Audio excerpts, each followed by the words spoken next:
You gotta camp extra light to party with this CampLite by Livin Lite. It is an as-is unit, which just means you don't have to deal with all the unneeded stuff. You hook up, you go. Right? So let's rock on to this camper with the pass-through storage. I mean, if you guys got a nice tour going on, you can fill drum sets, guitars, bassists, soloists, you know, groupies. Well, I don't know, you can fit whatever in there. But you got some outside storage right here as well. So that way if you need to throw a fridge in there and have a couple brewskis on the road, you could just pull over and go get them. Now, going on into the inside, we got this space for a bed.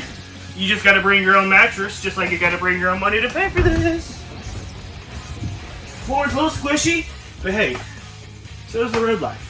Got a sleeper sofa back there, another jackknife sofa back there. These windows open up all the way.